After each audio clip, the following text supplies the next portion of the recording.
Hello, welcome to the biology class. This is where we are discussing about the chapter environmental issue, where we are discussing the water pollutions, the causes of water pollutions, effects of the water pollutions already discussed. Now let us proceed toward the control of water pollution by a world famous method, that is the integrated integrated wastewater treatment. Integrated wastewater treatment includes artificial and natural process. ये एक ऐसा procedure है, ये एक ऐसा तरीका है जहाँ पर आर्टिफिशियल इंसान से भी बनाया हुआ और नेचुरल दो तरीक़ों से इसको बनाया जाता है। For example, in the town of Arcata, Arcata एक गांव का नाम है। Arcata is a name of village जो कि नॉर्थर्न कोस्ट ऑफ कैलिफोर्निया में पाया जाता है। इस टोन के लोग और biologist of Humboldt State University के इन दोनों लोग मिलके एक integrated waste water treatment process start करें। इसलिए इसको मिल मिल मिल मिल भगत कहते हैं, इसको इंटीग्रेटेड यानी मिला हुआ। तो कौन मिले हुए? दो लोग हैं यहाँ पे। एक आर्केटा लोग, गांव के लोग जो कि नॉर्थ कोस्ट ऑफ कैलिफोर्निया का गांव है, और हम्बोल्ट यूनिवर्सिटी के बायोलॉजिस्ट। ठीक है, ये लोग मिलकर एक waste water treatment, integrated waste water treatment को स्टार्ट करें। तो इनके तरीके में cleaning project of the Arcata, cleaning waste water को क्लीन करने के लिए वास्ते इनके पास दो स्टेजेस है। पहला stage sedimentation, filtration and chlorine filter treatment. ठीक है, इंटीग्रेटेड वेस्ट वाटर ट्रीटमेंट में दो स्टेप्स हैं वहाँ पर, दो स्टेजेस है। जो पहला है सेडिमेंटेशन, फिल्ट्रेशन और क्लोराइन ट्रीटमेंट। सेडिमेंटेशन का मतलब ये होता है पानी को किसी एक बड़ी सी जगह में रख देना। कभी कभी हम भी हमारे घरों में पानी रख देते हैं, थोड़ी देर के बाद देखो पानी के नीचे एक थोड़ी सी लेयर जमा हो जाती है मिट्टी की। पानी खाली करके घड़े के नीचे बॉटम में आप हाथ लगा के देखो, आपके हाथ को थोड़ा सा लालपन लगता, उसको कहते हैं सेडिमेंटेशन। सेडिमेंटेशन का मतलब होता है जमा होना। जो पानी के अंदर की जो गंदगी होती है वो जमा हो जाती है बॉटम पे, और जो मोटे मोटे चीज़ें होते हैं उसको हाथ से निकाल देने को फिल्ट्रेशन कहते हैं, यानी filtering. Then chlorine treatment. Chlorine एक केमिकल है, पाउडर है, उसको डालने से उसके अंदर के कुछ ऑर्गेनिजम्स मर सकते हैं। तो ये है पहला step. After this, remaining pollutant like dissolved heavy metal were removed using an innovative approach. ಅಲ್ಲಿ ಸ್ಟೆಪ್ ಒನ್ನಾಗ ಸೆಡಿಮೆಂಟೇಷನ್, ಫಿಲ್ಟ್ರೇಷನ್, ಕ್ಲೋರಿನ್ ಟ್ರೀಟ್ಮೆಂಟ್ ಆಯಿತು.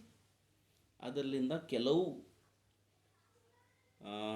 ಸ್ಯಾಂಡ್ ಆಗಿರಬಹುದು, ठीक है, ದೊಡ್ಡ ದೊಡ್ಡ मटेरियल, कोई लकड़ी का टुकड़ा, कोई कपड़ा फिल्ट्रेशन के ज़रिए से वो बाहर आया होगा, और उसके अंदर के कुछ कीड़े मकोड़े क्लोराइन डालने से मर गए होंगे।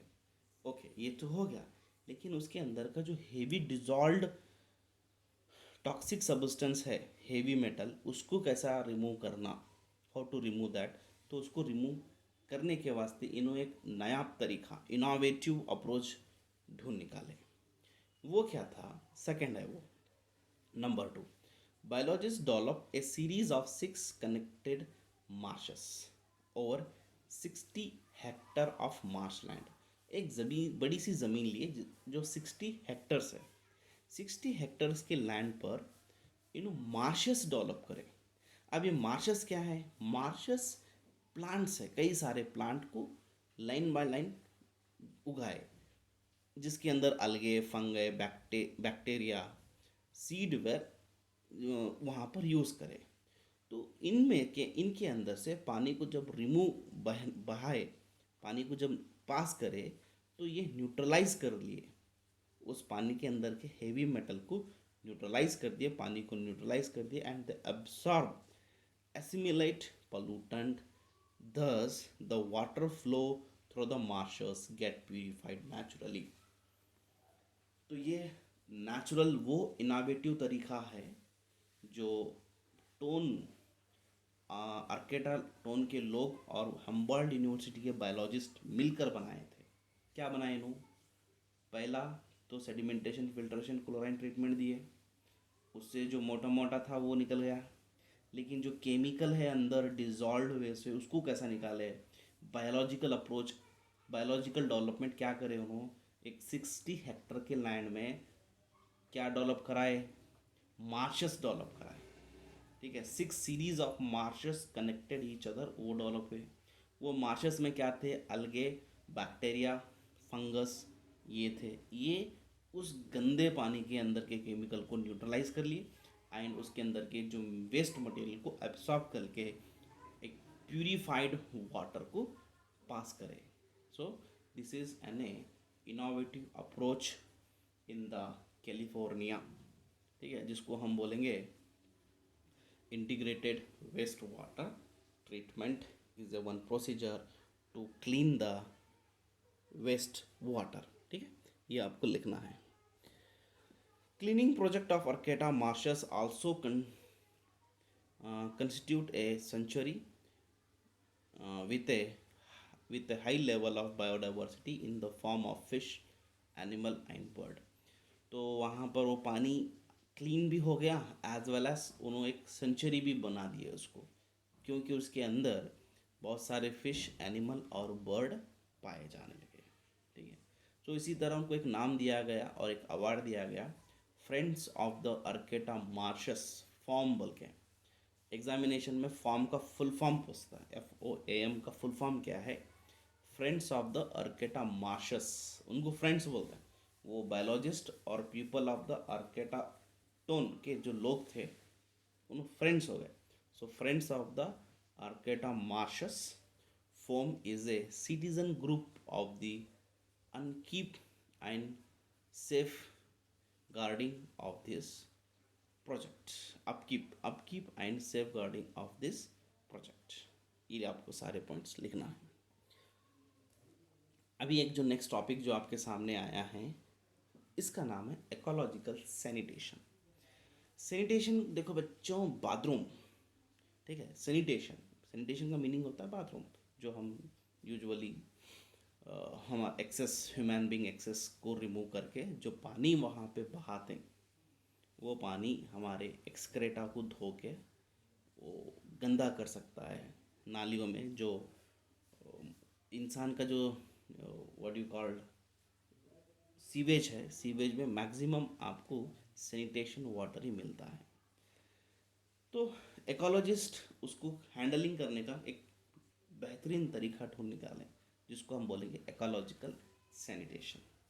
It is in a sustainable system for handling human excreta. Our digestive waste is nothing but excreta. ठीक है, यूजिंग ड्राई कंपोस्टिंग टॉयलेट। तो उन्होंने क्या तरीका निकाले? ड्राई कंपोस्टिंग टॉयलेट निकाले। In this practical this is a practical, hygiene efficient and cost effective solution to human waste disposal। हमारा जो वेस्ट डिस्पोजल है उसमें हम बहुत सारा पानी फेंक डालते हैं, पानी को ख़त्म कर डालते हैं। तो यहाँ पर अगर ड्राई कंपोस्टिंग टॉयलेट बनाए तो पानी कम यूज़ होता है और पानी कम गंदा होता है। इसलिए इसको, और ये बहुत प्रैक्टिस है कि हाइजीन है, एफिशिएंट है, कॉस्ट इफेक्टिव है, गुड है। Okay, so human excreta can be recycle. जो ह्यूमन एक्सक्रेटा था वो रिसाइकल हो सकता है एज ए नेचुरल फर्टिलाइज़र। किसी एक जगह में आप जब सूखा एक ही जगह में उसको जमा करें आपके एक्सक्रेटा को, तो उससे आप फर्टिलाइज़र बनाओ, या फिर it reduce the need to chemical fertiliser. जब आप फर्टिलाइज़र बनेंगे तो आप केमिकल फर्टिलाइज़र को कम यूज़ कर सकते हैं। There are eco san toilet in the Kerala and Sri. तो ऐसे कई सारे एको सैंड टॉयलेट, जिसको इकोलॉजिकल सैनिटेशन भी कहते हैं, बहुत सारे केरला और श्रीलंका में प्रेजेंट है। तो वॉशरूमों में, जहाँ हम बोलते हैं ना वॉशरूम, बाथरूम, वहाँ पर पानी यूज़ नहीं करना, पानी को गंदा नहीं करना, उनकी जगह हम आपको ड्राई कंपोस्टिंग टॉयलेट बनाना है, जिसकी वजह से हमारा पानी भी बच जाता है, और जो ह्यूमन एक्सक्रेटा जो है, जिसमें से हम नेचुरल फर्टिलाइज़र निकाल सकते हैं और केमिकल फर्टिलाइज़र कम कर सकते हैं। तो ऐसे एकोसैन टॉयलेट केरला और श्रीलंका में बहुत ज़्यादा है, इसको हम कहते हैं इकोलॉजिकल सैनिटेशन। ठीक है, आप वो लिख लीजिए, आई होप समझ में आया होगा। Government of India has passed Water Prevention and Control of Pollution Act 1974 to safeguard water resource। चलिए, इसी के साथ thank you very much. I hope you understood this class. अगली क्लास अगली बार। Thank you very much.